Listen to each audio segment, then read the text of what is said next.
नमस्कार, state news AI में आप सभी का स्वागत है।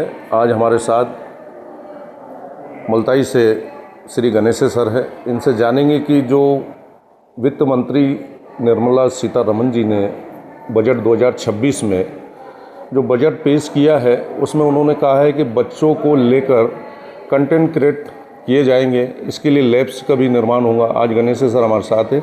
आइए इनसे जानते हैं कि अगर ये लैब्स का निर्माण होता है तो किस तरीके की परिस्थितियों का इन्हें सामना करना पड़ेगा। नमस्कार सर। हाँ जी, मैं संदीप गणेश है, सांदीपनि विद्यालय मुल्ताई से।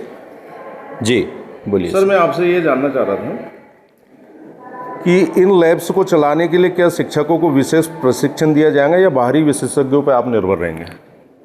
सर, ऐसा है कि लैब का निर्माण यदि किया जाना है और लैब में बताने वाले जो हमारे टीचर रहेंगे, यदि उनको प्रशिक्षण यदि दिया जाता है तो वो बहुत अच्छे बेहतर तरीके से बच्चों को उसका फॉलोअप करा सकते हैं, क्योंकि प्रशिक्षण के बाद में एक व्यक्ति में अलग एक अपनी पहचान बनती है।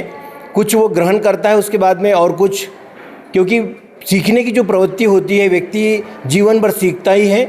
जितना उसके पास में है उससे वो यदि प्रशिक्षण लेता है अन्य किसी आदरणीय जो हमें प्रशिक्षण देंगे, तो कुछ और प्लस हम बच्चों को दे पाएंगे, जिससे बच्चों को बेहतर सुविधाएं का लाभ दिला सकेंगे हम।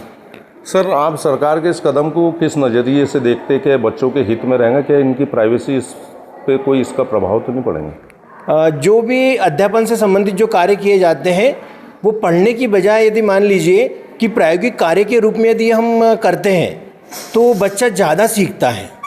जो भी हम प्रैक्टिकल के द्वारा जो करते हैं, जैसे हम छोटी छोटी क्लासों से प्रैक्टिकल कर लेते हैं, तो उसमें ज़्यादा सीखता भी है और बहुत अधिक लंबे समय तक वो याद भी रख पाता है, क्योंकि वो खुद करके देखता है। यानी आपका कहना है कि ये सरकार का जो कदम है स्वागत योग्य है। बहुत बहुत धन्यवाद सर। जी बहुत धन्यवाद सर। ये कदम मेरे अनुमान से ये स्वागत योग्य है और प्रायोगिक कार्य अधिकतम होना ही चाहिए। बहुत धन्यवाद। Thank you.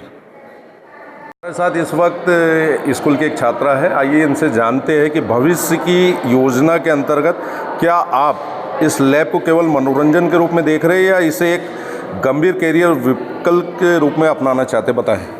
कैरियर के रूप में भी देख रहे हैं और मनोरंजन के। यदि मनोरंजन से प्रैक्टिकल करवाएंगे तो आगे तक याद रहेगा। जो यदि बड़ी संस्थाओं में जाएंगे तो मतलब कि करके भी बता सकते हैं। इसलिए मनोरंजन के साथ अध्ययन तो करते हैं, परंतु यदि मनोरंजन के साथ करते तो लंबे समय तक याद रहता है हमको। इसीलिए लाइब्रेरी नहीं, वो कंटेंट क्रिएट, हाँ, लैबों को मनोरंजन के रूप में भी देख सकते हैं, जिससे हमारा कैरियर में मतलब कि कैरियर आगे तक के हम जान रखेंगे और सबको समझा भी सकते हैं। यदि एक विद्यार्थी को अच्छे से समझ में आता है तो, और यदि एक को नहीं आता है तो सर डबल से उसे मनोरंजन के साथ समझाते हैं। उसे मतलब कि ऐसे कि घर में जो वस्तु को नापना है, जैसे किसी तार को भी नापना है तो उसे कैसे नापेंगे, तो वो यंत्रों के द्वारा सर हमें समझाते हैं। तो आपका मतलब ये है कि ये बहुत अच्छा स्वागत योग्य कदम है सरकार का? यस सर, इसमें कोई कमेंट नहीं आएगा, क्योंकि यदि मनोरंजन से कार्य करेंगे तो सबको लंबे समय तक याद रहेगा और आगे सबको समझा भी पाएंगे। क्या संदेश देना चाहते हैं आप ये कंटेंट क्रिएट लैब्स को लेके? बताएं कि आगे ये मतलब कि भविष्य, मतलब कि विद्यार्थियों को भविष्य के लिए बहुत अच्छे है। यदि विद्यार्थी बड़े शहर में जाएंगे तो वह समझा पाएंगे कि लैब होना आवश्यक है।